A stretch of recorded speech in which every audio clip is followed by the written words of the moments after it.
Like in my show, I actually tell the audience I hate magic. Because like if you watch enough talent shows and all that kind of thing, any singer, musician and all that, they can get into the audience and receive a standing ovation in the first 2 seconds. When they are performing, they are actually displaying their skill. For a concert pianist, if the camera comes down to their hands, you actually can see how fast and all that kind of thing. Magicians, we practice the same amount, if not more, but we practice so hard just to hide our skills. Right. You're good if they don't see it. Correct. Right. So that's something I do in my show. And I explain to them this, and then I'll lead into something. That's brilliant. So I'll bring a spectator up on stage, and then I'll perform a magic for this person. Right. But everybody else gets to see how it's done.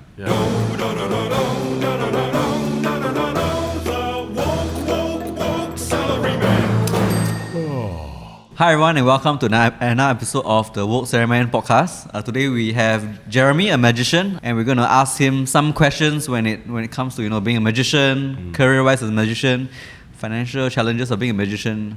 You get the idea. So maybe very quickly, Jeremy, you can introduce yourself. Hi everybody, my name is Jeremy. I'm a professional magician, mainly performing on cruise ships and corporate events. I also dabble in a little bit of social media magic as well. So How long have you been a magician? for slightly over 20 years. Wow. Yeah. So you I started never worked for anything else, basically. I think you did say you worked as a waiter that one time Once, while yeah, waiting for poly or something. Yeah, correct. But since then it's been being a magician all the way. But even then also I did magic for the customers who were As part of the waitering job. Correct. Did they pay you bonus for that? No stuff? no. Wow. Like simple magic stuff, just to entertain them while they're waiting for their food and all that kind of stuff. So you just told your manager, can I just do some magic? No I things? didn't even tell. You just did it? Yeah, I just did it. Wow, this is value add. Like it's the ask for forgiveness, not permission. Yeah. Right. Yes. Wow. So you started magicianing in your teens, right? Before I did any gigs, I actually worked in a magic shop. That's how I guess I'm a bit more different from everybody else. And that's actually how I got my gigs, because people would come into the magic shop and then they would see magic and buy magic or whatever. They would ask questions like, we're having a private party or wedding reception or that kind of thing. Would you like to kind of perform? I was like, okay, that'll work. So it was also a good lead gen. Correct. Then, so if working in a magic shop is unusual, like how do how do usual magicians start off being magicians? I think for us, we usually have interest very, very young age. Whether it's receiving their first magic kit or watching magic on TV or that inspire them. We call it getting bitten by the magic bug. Back then, during my time, I would bring my mum to the library, borrow books and all that. And that's how I started learning. And then we go into the era of VHS and DVDs and all that kind of stuff. And of course, me being in a magic shop, I could bring home at the end of the day any things I want to go and watch or learn and all that, because I needed to know the secret so that I can sell or demonstrate the particular product. So that also kind of helped me fast track my way into the magic scene. Like I suddenly a lot of secrets are being exposed to me, and I know how things work, and therefore it's like for me easier lor. Then when you were like a gig magician, do you have any like financial struggles? I mean, because you mentioned like the income isn't always stable. And Correct. Because 15, 16 sound like you're earning quite good money. Then when they started to, I always think this is the test, whether you can bring it into adulthood, and then what that's like. I agree. Right. So did you have any downs after that? So many downs. 15, 16. There are times where I go to the ATM to cash out money back then, and I got money, but it's below the minimum. It's $20. I know this because I used to have very bad spending habits. So once below $20, right, I everything have to use nets. Right? Everything like, can you use nets or not? Can you use nets or not? They're like, cannot. Then, oh my god, I guess I'm screwed. Correct. Yeah. I mean that's what it is, right? When I was younger, some of the financial struggles would be, like, I want to buy this magic trick, but actually I got not enough money to eat, let alone support the family, So I understand there's probably like some variance, right? Like in how much like magicians earn. But would you say like, let's just say if you put in like decent effort every month, like what do you think is like a fair average monthly salary? I think about 5 to 8K. 5 to 8K. Oh, that's not bad. 5 to 8K. Yeah. Above median, certainly. Correct, but it's not stable, you see. It really depends on, that month got more gigs or not and all that. How long does it take to be established? Well, it really depends, Yeah. because of like the skill of the magician, and also it's show business, right? So the business side is also very important. Magicians are very good with the show side of things, but the business side we might not be so good lah. Really? I think the same is true for like a lot of creatives Creatives also. and artists, same thing. We are all very like creative. We can do our own work and all that kind of thing. When it comes to marketing ourselves, then we're like,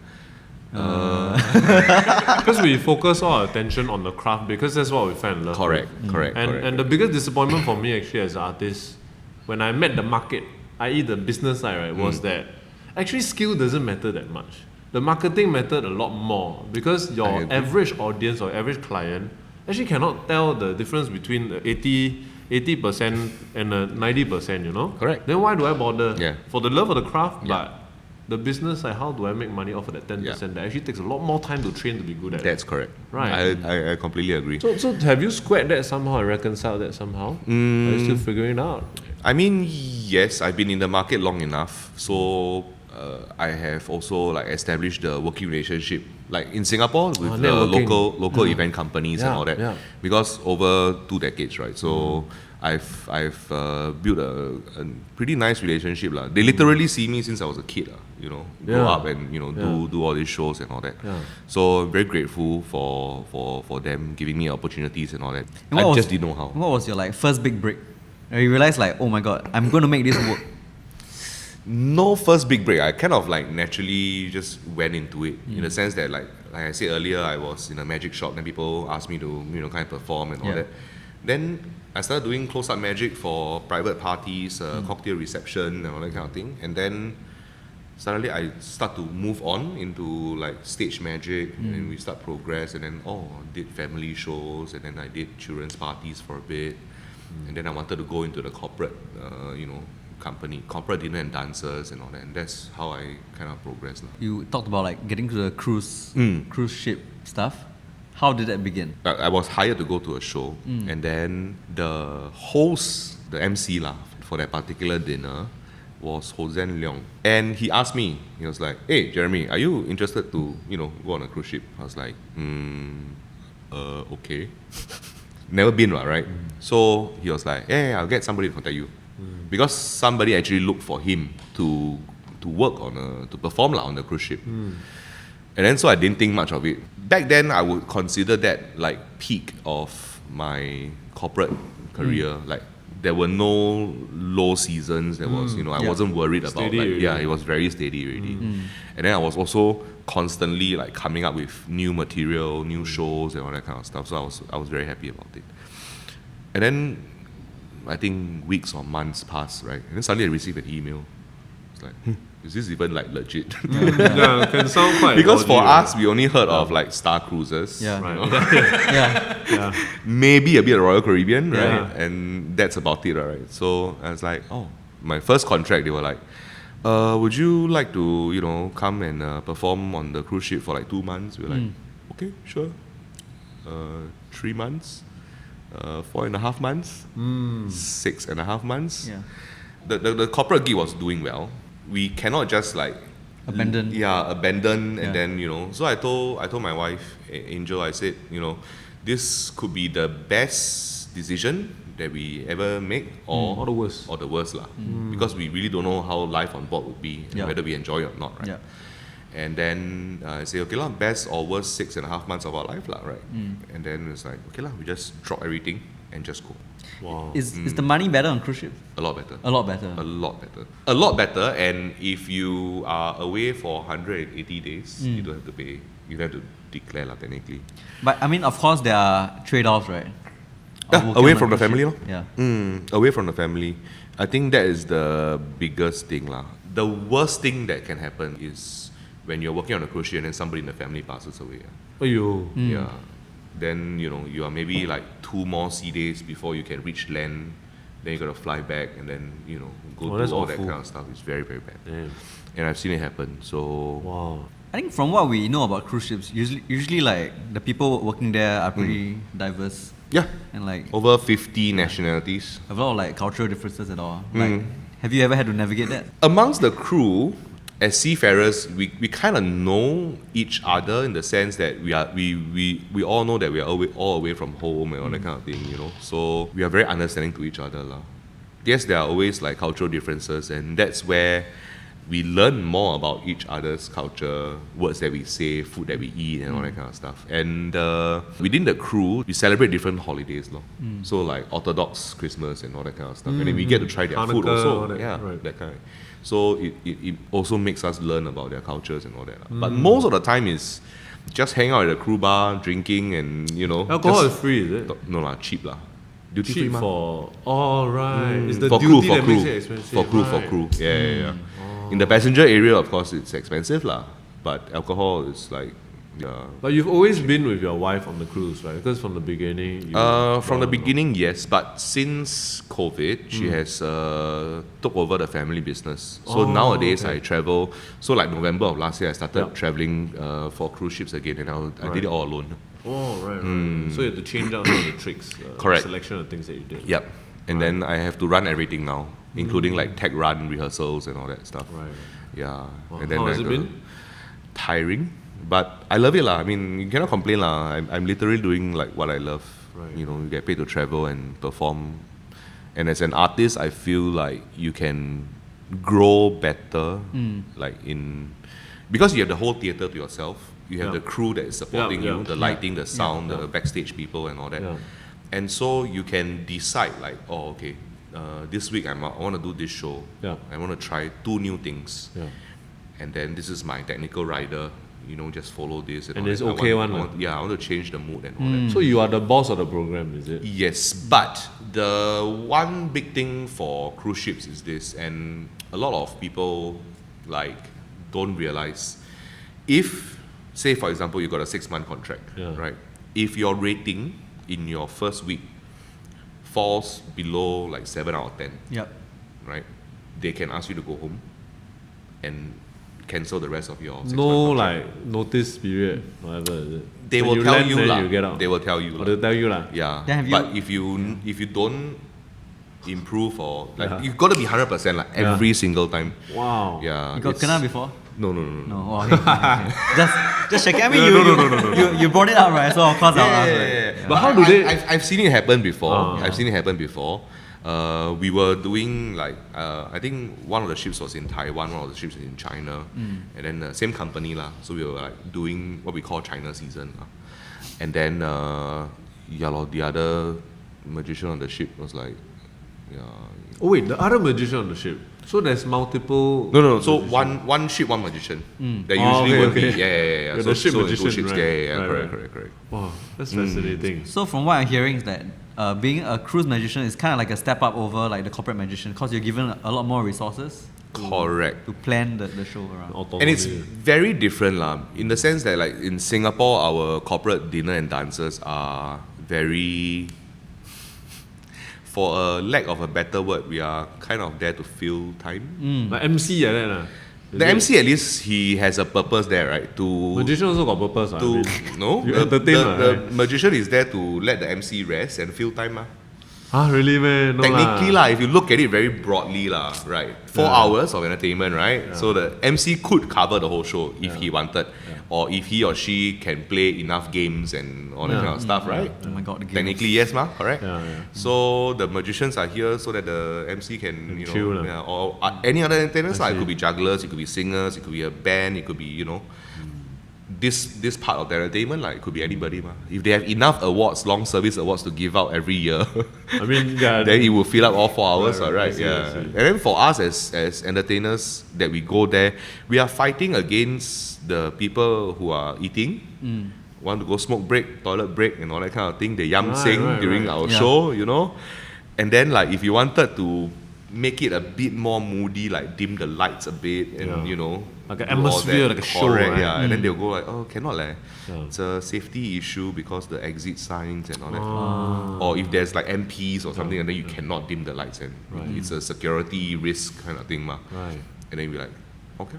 So back So to we just- Raymond's question is like the cruise actually is a place that you can Yeah, kind of yeah. fit in art. It a little allows bit. you to grow as an artist. I'm not saying that the corporate cannot, because Yeah.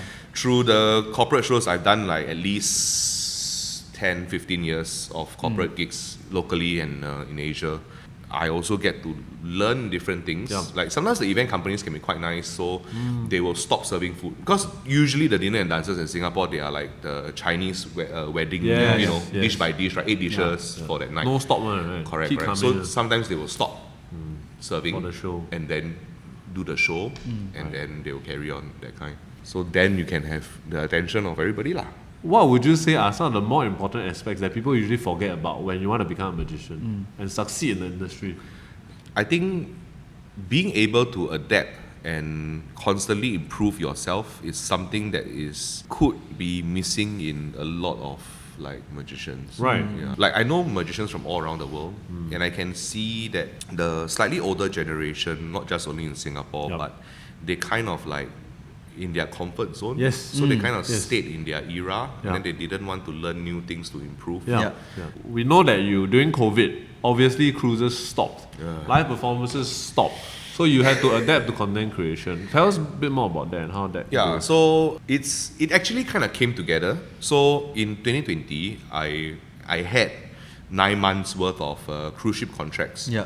So in end of 2019, I started to buy camera gear and all that kind of thing. I wanted to be a vlogger Yeah. because I had all these cruise ships for 9 months, and I could do like cruise ship comparisons, cruise ship tours, Destinations. and then Right. because I Yeah. was also in like I can go to the crew areas Yeah. and all that, I can let people in on. I love that you stuff. know. Yeah. Yeah. So there's a lot of insights that and then I was like, wow, this is gonna be great, right? So I did like 3 vlogs at the end of 2019. So it was like best burger at sea, my cabin tour, that kind of thing. Yeah. And then the third one was me being stuck at sea for extra 11 days, rejected by 5 countries because the world has gone to shit, Yeah. So and then in 2020, in 2 weeks, my 9 months worth of contract cancelled. No But you were at compensation. sea when nothing. COVID hit Yeah. like that. We Wow, were how does the- that even sort out? Yeah? Me and my wife were the only 2 Singaporeans on that particular ship. Yeah. Wow. It was in Europe, right? No, it was within Asia. We were in actually. It got rejected. The ship couldn't dock in Philippines, Taiwan, Japan, Guam, and Thailand. Wow. Yeah. So And only Cambodia took us. So we went to every port. so the pilot or whoever drives them was like, The this one cannot, captain, this one correct. cannot. Because like the transport minister say yes, Yeah. but then the health minister can override. That's right. Like we that's don't right. have enough people in Okinawa Yes. to hold 2,000 of your Yeah. right, and then arrange your flights and all that kind of shit. So in the end, Cambodia took us in. Right, Cambodia. On Valentine's Day. So Wow, how romantic. February 14, I'll never forget. 2020. So you have all this new gear, you had this new content plan now you're gonna do. Correct. Then COVID hit. And then how COVID do hit, you- right? So when we came back to Singapore, like I said, me and my wife were the only Singaporeans on board. So we had to do this thing back then called the quarantine order. Yep. So they put you at home or 2 in weeks. the facility right, Yeah. for 2 weeks. So thankfully we were at home. So because me and my wife we live together only. Then 2 of us we were at home, and then every now and then they will call us and then video call. Yeah, Oh, you got go where's- out or not? Yeah, where's Miss Lee? Then we will show her, that kind of thing. So anyways, in that 2 weeks, I devoured everything I needed to know about cameras, The lighting, editing, sound, all lighting, this what is shutter speed, what is ISO, ISO, yeah. what is the Aperture. what is f-stop, and that kind of thing, and editing lor. Yeah. Like what is J cut, what is L cut, what is all these different Yeah. styles of Yeah. editing, whether or not should I have an intro, Oh, that's amazing. You're upskilling. everything. Yeah. Yeah. And all self-taught online. All lah, self-taught, right? all self-taught, all self-taught. Wow, All- YouTube is everything on amazing, YouTube. ah. Everything on YouTube. I watch everything like 1.25 speed, right? Just so Yeah. that I can devour all this information. And then during that time also, I was in touch with some of my magician friends from Malaysia and Philippines, and we started like planning to do like virtual shows lah. Nobody has heard of Zoom. Yep. And then, you know, it was free back then, unlimited, right? Yeah. So Yes. we literally, three of us, we would hang out like all the way until 3, 4 o'clock in the morning, just to, hey, how's this lighting now? If I put this, you know, it's so cool. if I use this dome instead of the honeycomb, is it better? Right, and all that right, kind right. of thing. And then Yeah. this angle, okay. And then if I show you, does it become clear? And then The the focus, focus right. and all that kind of thing, you know. And then this trick can see, is it too dark? Is it, you know, all that kind of stuff. And we were quite ready early, like maybe March, April Or of 2019. 2020. 2020, Yeah, right, of 2020. Yeah, and then we were already like doing virtual shows, so we would invite friends and families to come, and then we would record the whole session, so that we have things to cut, like reactions and all that kind of thing, and then we can make a promo video to send out to event companies. So it's live, but you do cuts, is it? No. So it's live. We record the whole thing, and then we edit that particular show I see. down And then into a promo video, and then we take the promo video and then we sell it to different event companies. Oh, I see. We Right, just pitch right. lah. We pitch Yeah, to event yeah. company and say, look, We can don't do know. this. Yeah, we can do this. Yep. So I'm still trying to find a way to not step away from magic, but pivot to Yep. still do magic, That's but brilliant. in a different platform. Virtual way, yeah. And then back then when we started pitching, it was like, bro, this thing is gonna like end in like 3 months. Why you Oh, go and boy. spend all the money? How and wrong were they? I, Right. I remember that phase. I remember like So it wash over soon, right? Yeah, like SARS, right? Yeah, we like SARS, Yeah, and yeah. then like, oh my god, it became Just keep going and going. And then going, different yeah. variants came out and all that kind of thing. And then, but it was a kind of like a blessing in disguise also. So the most of 2020, I focused on doing the virtual shows because I still needed to put food on the table. Yep. Right? And it was fun for me lah. It's a different platform to perform, Yes. and whatever the camera sees The lah. tricks are different, Right. right? Yeah. Like card tricks are more Correct, viable correct. now for Yeah. the screen, you know. And then like how would you ask somebody to select a card? Yeah, how do you do that? Or if they I was cannot gonna ask. shuffle a deck of cards, how are you gonna, you know?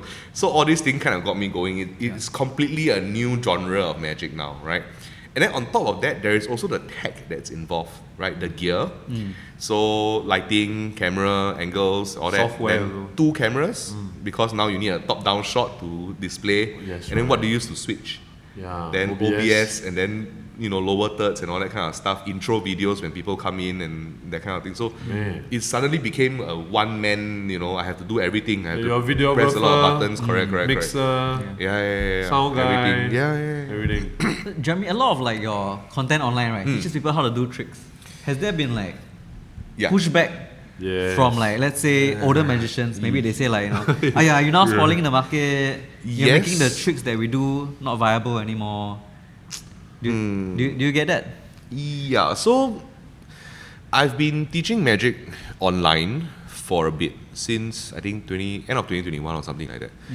But then I'm a very old school magician also. I think that magic secrets should be kept as magic secrets lah. It shouldn't be, you know. But you must also understand, like all these older generation of magicians who gatekeep all these secrets, right? They are not seeing the future. Like now, if you ask any young magician or magicians that started their career in the last 10 years and ask them where's their first magic trick that they ever learned, they'll tell you YouTube. You know, things Yep. have changed. Yeah. Yes, I can find more quality magic in books and, you know, attending conventions and speaking with other people and other magicians that I aspire to be. But these people, they have no clue. We've been in the industry for so long, so we know who to look for and all that. But these people who started magic literally learn from YouTube. Right? During my time, there wasn't such a thing. In fact, if I wanted to buy a trick last time, they used to send us a letter. We would tick something and then pay them the money and snail mail the letter out back. And then you wait for like 3 months, and then you cannot. There's no tracking for Right. Yeah. your shipment Yeah. and all that. That's how Cannot long track ago. status, Yeah, that's yeah. how long ago that was. So for me, like I kind of restarted teaching magic Yep. on the internet as well.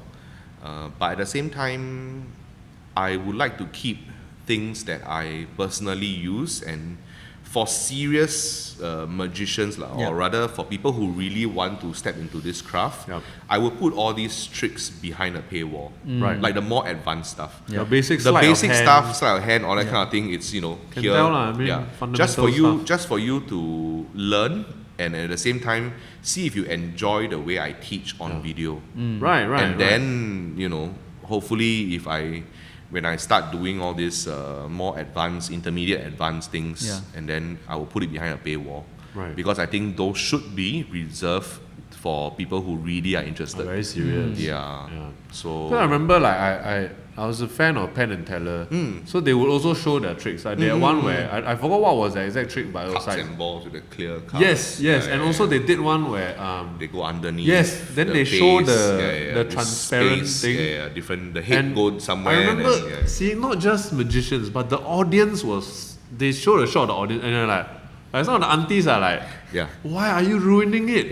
And some people love it, right? Because it is so much skill involved as well. Correct. So do you have a sort of stand on that, like apart from just the paywall serious stuff? I have. So that's something I do in my show as well. And the reason is because, like in my show, I actually tell the audience I hate magic. But I say, hear me out. Because like if you watch enough talent shows and all that kind of thing, any singer, musician and all that, they can get into the audience and receive a standing ovation in the first 2 seconds. Right. And because there's a lot of emotions and relatability, like, wow, last time when I broke up with my girlfriend, I heard this song, and now you sing this song, wow, it brings back so much emotion, that kind of thing. And musicians, pianists, violinists, and all that kind of thing, when they are performing, they are actually displaying their skill. For a concert pianist, if the camera comes down to their hands, you actually can see how fast and all that kind of thing. Magicians, we practice the same amount, if not more, than all these musicians, because we have a lot more other skill sets. Oh, I see what you mean. But we practice so hard just to hide our skills. Right. You are good if they don't see it. Correct. Right. So that's something I do in my show. And I explain to them this, and then I will lead into something. That's brilliant. So I'll bring a spectator up on stage, and then I'll perform a magic for this person. Right. But everybody else gets to see how it's done. Yeah. Some of the stuff that I do on social media is to kind of educate people, don't gamble with strangers. I think that's the main overarching theme. So I would actually show them why, shuffling on the table is better than, shuffling like that. So some people like understand this form of education, and then some people are going, oh, can you teach me this? Because I need to use it for my... And that's wrong, right? That's clearly They're wrong. easy to scam people. There are people who get scammed by that kind of... So it's like you use your skills for evil. Correct. So I'm on the good side in that sense. I try to educate people, don't gamble with strangers, because you really don't know, like, whatever skill sets other people have and all that kind of stuff. And I have also like my friends have called me to go down to a place and go, hey, this guy a bit sus. Scamming, like he keeps winning whenever he deals. Yes. He and another person. Then could you come down and see? I just want to make sure, because they got this like weekly poker game or whatever. Right. And then they'll hire a dealer and all that kind of stuff. Right. There are magic clubs that will go, we will kick you out, we will ban you from joining us and all that kind of thing because you expose magic online and teach magic for free. I understand. That's like the first rule of magic. Don't tell people how it's done, right? Then if you really did that, why are there so many magicians in the world? Still have, Right? And if you say like, because if you want to learn magic, you must pay. And I've been fighting with this thing with myself and other magicians for a very, very long time. If you want to learn how to play the guitar today, go YouTube. Millions, right? Excellent. Millions of tutorials, right? If you want to learn how to draw, if you want to learn how to play the piano, if you want to learn any skill, if you want to learn how to do plumbing, right. YouTube. Woodworking, everything, YouTube, right? And because magic has this special secret thing, right, that everybody tries and gatekeep and all that. But I think the magicians who try and gatekeep this, right, forget one thing, and that is this person can learn the secret but can never perform like you. Right. Absolutely. How you deliver the trick, how you present it, your persona, and all that kind of thing, your showmanship, or when you choose to perform this trick, that kind of thing. Nobody can take that away from you. And so I'm not saying that all secrets can be, freely just given out, but I feel that it should kind of like slowly go with the times also. Yeah. You shouldn't really just, Because we've seen it happen, I think, among our generation. Correct. So I remember David Copperfield, that was a huge thing when he made the Statue of Liberty. Correct, disappear, right? walk through the China. And that was a TV format thing. So Yeah. he had to innovate the adaptation to a new medium. Correct. Then we saw, I think, David Blaine do it. They make fun of his persona because he always look at the camera like, when he does a trick. Yeah. He has a more deadpan when he Yeah, talk yeah. also. He Correct, don't really correct. have inflection. It's not like, hi, everybody gather around. So he also innovated his own. Correct, But the tricks could be the same and it's very simple. I'm going to levitate. Right? Yep, It's very yep, simple. yep. Then now it's TikTok lah. Then you will see what that is like when young magicians take that same sort of thing and they translate it into TikTok. Yeah. I mean, I respect people who take magic as an art form and teach it properly. Okay. What I cannot stand is if, say, and this has happened. Yep. Like I've seen a lot of YouTube channels and all that kind of thing that has this. So they will take a product that somebody came up with. Okay, like you can take a can of Coke. Yep. Okay, it's crushed, and you can see there's a hole in this in the can lah. So it's empty lah, right? I can do this, and then you see start to pop, and then it restores. And then the top, the hole, I give it a rub. Now it's sealed. And then you open, you can hear the. And then you pour it out. It's a full can of Coke. Right. So somebody actually came up with this idea Yeah. and sold it as a product. And then these so-called magician content creators are just taking these products that they bought or they happen to know the secret of. So it's like And they are exposing it for the general public Right, for right, right. free. Yeah. Right, You know? right. And I think that's wrong. Yeah. Yes. And I think that's absolutely. very, very wrong. Yeah. But these are the people with millions of subscribers, don't even need to talk, just show you how it's done. ruining it for the people who come Correct. out And then millions of So views. So and- someone took someone had the creativity to invent something. Then all Correct. they do is just buy the thing, just quickly Show it. Yeah. And sometimes even badly. Oh, that's Wow, horrible. that's rough. Yeah. That's rough. So I think those are the people that the old school magicians should try and prevent. Yes. You know, we are teaching magic to like educate the next generation, and hopefully they Inspire can, also. they can become better magicians Yeah. lah, through our teaching. Yeah. Like in my videos, I don't just tell you the secret. I tell you how to practice. I tell you maybe you can use this presentation. Maybe you can use, so I give you a lot of other things than just the secret. If you are here just for the secret, then okay, it's fine with me. You will never become a better magician. You are just learning secrets that you want to perform for friends and family and all that kind of thing. Fine, no problem. Here's the secret. But if you want to learn more, then you stay until the end of the video, because then after, so I'll perform, I will explain, then I'll give you like tips and presentation ideas and how to practice and what you should do, timing and all that kind of stuff. So those are the things that, because I've been through them, Yeah. I know, and now I can help you fast track your learning curve. Right. Instead of, okay, now, because what I used to do is I used to watch or read, then I learn the secret, and then now I was like, okay, so I need to find somebody to perform. Yeah. And then over the years, as I performed the same trick over and over again, then I started to develop, maybe this one can do it this way. Yeah. Or maybe I can use blank cards instead, like the day Yeah. we did for Jason Leong. Yeah. And all that kind of thing. So, but now in my tutorials, I can now, here's some ideas that you can use, because this is all my experience. Right. And so I think the older generation of magicians shouldn't come after me and go, hey, you shouldn't, do this. Instead, they should go after those who blatantly buy products that people are selling, that they spend a lot of time creating and all that kind of thing, marketing, selling to magicians, and go, you see this is how it's done. But millions of views, right? For us, like, Yeah. Do you think there's like a similar dilemma in the art world also? Absolutely. So I love the point about it's almost like you are not your trick, you are how you perform the trick. You are not I'm not my ability to draw. I'm taking the ability, then processing it through my experiences, Correct. who I am as a person. my sort of charm, if I have any, then it comes out through us onto a comic book. And it's the same because I think even more evidently for magic, because showmanship is such a big part of that. Or even perceived non-showmanship, like very deadpan people, like deadpan comedians or David Blaine's style of monotone talking and that face, that is a style. You know, so it's not just the trick. I love that. But that made me think of like, okay, this is very random, Hitler's paintings. So if you go look at Hitler's paintings, right, they are like, they look nice. I don't know. I mean, they're just painting, but people always say like there's no soul to it. It's just like a scenery or something. But there's no like showmanship. But to be fair, I don't defend Hitler. But to be fair, oh my god, you defend Hitler on a podcast. To be fair, to be fair. He's learning how to paint at the time.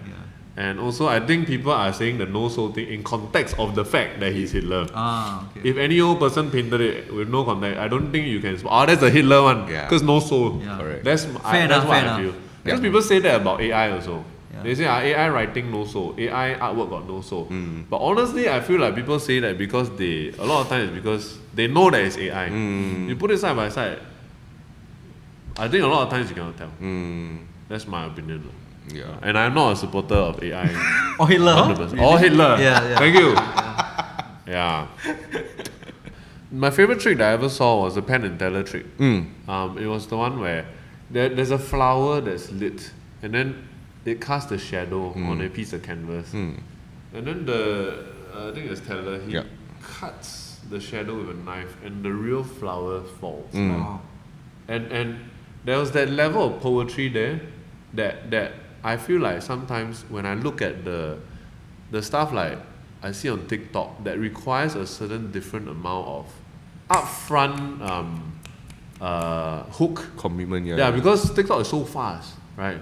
So a certain amount of artistry, like the setup, the mood is lost a little bit. Like, do you feel that way when you transit into new things, or when you do genres that are not maybe your favorite kind of thing? Then you say, but for the business I gotta do it. The shows that I do, there are certain things that I don't like to perform personally. Either it's very old, or I've moved away from tricks like this and all that. But people like. The audience still love it, right? So I still do it. I got to strike a balance of what I like to perform versus what they like to see. And then we go from there. So is there a quota, like I will fit 20% new stuff and art stuff inside? No lah. I think it's the whole show. How we package the whole show. And for that thing you say about the Penn and Teller trick, right? Versus what we see on TikTok now, like if your first 2 to 3 seconds, if you don't hook the audience, you're swipe away, right? So that's where I find perfect balance in, cause I'm on both. I'm in the theaters on a cruise ship where I can do all this storytelling and tell my story and life experiences and what through a magic trick. And I'm also on TikTok, right? I'm also content creation and all that kind of stuff. So I get the best of both worlds. I get to be an artist when I'm on the cruise ship, and then I get to be a content creator when I'm making content on the internet. But for the cruise ship, you also, I guess, design a show for the satisfaction of the audience, right? And then when you try new stuff, sometimes it might not work, right? So we constantly try them, lor. So like maybe in a whole 45-minute show, I'll put one new thing inside. But I know the rest of the 90% is 100% safe stuff. Correct. If not, we can never improve ourselves. Then we will be stagnant. Then we will just stay in that same spot for 10, 20 years. Well, I think we end it. But thank you so much for giving so much of your time here and sharing. Thank you for having me. In fact, okay, 1 second. He's taking out his magician bag thing. Whoa. A lot of the magic that I do, right? I kind of also like my audiences to experience the same kind of wonder that I experience. It's very hard. It's very hard to do that. So very typical card magicians is that very typical trick is to pick a card and then put it back into the deck, and then the magician finds it. Right? All pick a card tricks are like this. So this is what we do: a pack of cards here, all different, each and every single one. And take the cards, give them a good mix, shuffle. Shit, I'm very bad at shuffling. It's okay. Mix them out. If you can shuffle. You shuffle. I know. I don't play cards. I do. Okay, you do. Sorry. No, it's okay. I've let everyone down. Faster lah. No. Okay, very good. Okay, put the cards back here. Okay. Okay, I mean, cut about half and place them over here. About half. Oh shit. It's fine, don't worry. Doesn't have to be exact, okay? Half. Okay. Yeah. Whichever half you like, you can have, so take one. Your free choice. Which one you want? You just think do with you, I mean, we are. okay, we're that one, co-creators, yeah, that one. huh? Okay? Yeah. Happy? Yeah. Okay, good. So in a moment, this is what I'm going to do. You're going to look through the cards like this, in the faces, Okay. and take out any card that you like. Got it. Okay, but you remember the card and don't forget it. We both Keep are. it close to you. Keep it close to Okay, cut you, close. so that I don't peek. Okay. Once you're done, just remove the card and place it on the table like Do you this. show the camera? Don't show. Oh, don't show. Only you know what card it is. Yeah. Okay. How about that? Yeah. Okay, put it down. Don't show. Okay. Put it down. Yeah. Okay. Yeah. Now, this is what I want you to do. I want you to just take my card. And That's our card. Yeah. So you take my card. This is my card. You remember your card, okay? yeah. So you will take my card and do the same. You will insert it without looking about halfway in the middle like Okay. this. Got it. Okay? So we don't look at it, right? Don't look at it. Okay. Don't look at it. Okay. Okay? Now push it all the way in. Okay. Fair? Yeah.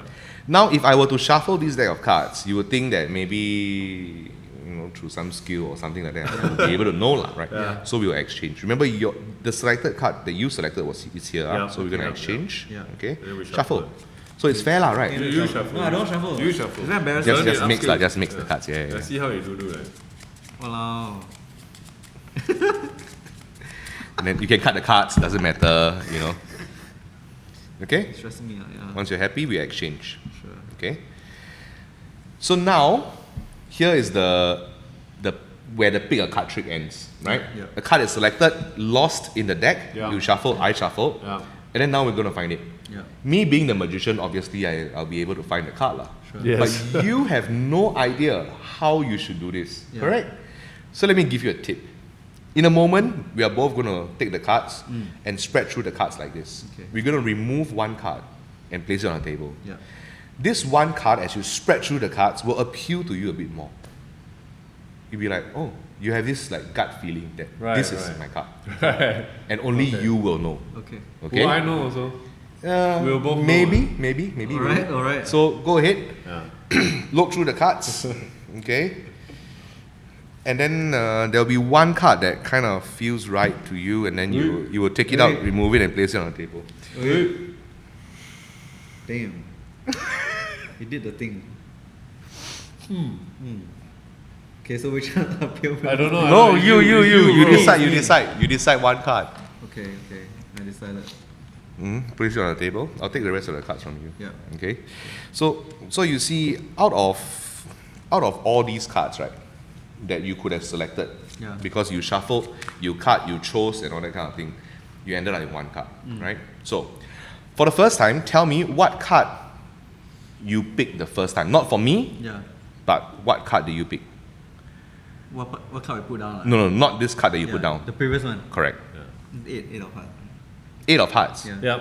And here we have Wow. Oh the shit. 8 of hearts, right? Stole it, you put it in his Yeah. his palm. But obviously, When he do me it? being the magician, I know how to, Sleight of hand and all. not sleight of hand like I told you, you have to have a feel for it. Feel, lah. yeah. Funny enough, I also selected a red card. Yeah. Do you take a red card? Yeah. I selected a diamonds instead of a hearts. And I selected a picture card. I selected a jack of diamonds. Oh shit. Oh shit. No. Oh shit. Wow. That's amazing. Oh my god, that's wild. How? I feel like he Wow. went in my brain and did Yeah. something to it. That's amazing. That's amazing, Oh, dude. fuck. Thank you. Cool. Thank you. We had fun. Yay. Yay. So thank you also for watching our podcast. And if somehow magically our career goes down the drain and disappears, right? Like he can make cards do with sleight of hands. This will be our last podcast. And thank you very much for watching our podcast. We're grateful for everything. We're grateful for everything and grateful for having Jeremy as our possibly last guest. Thank you very much. Bye bye.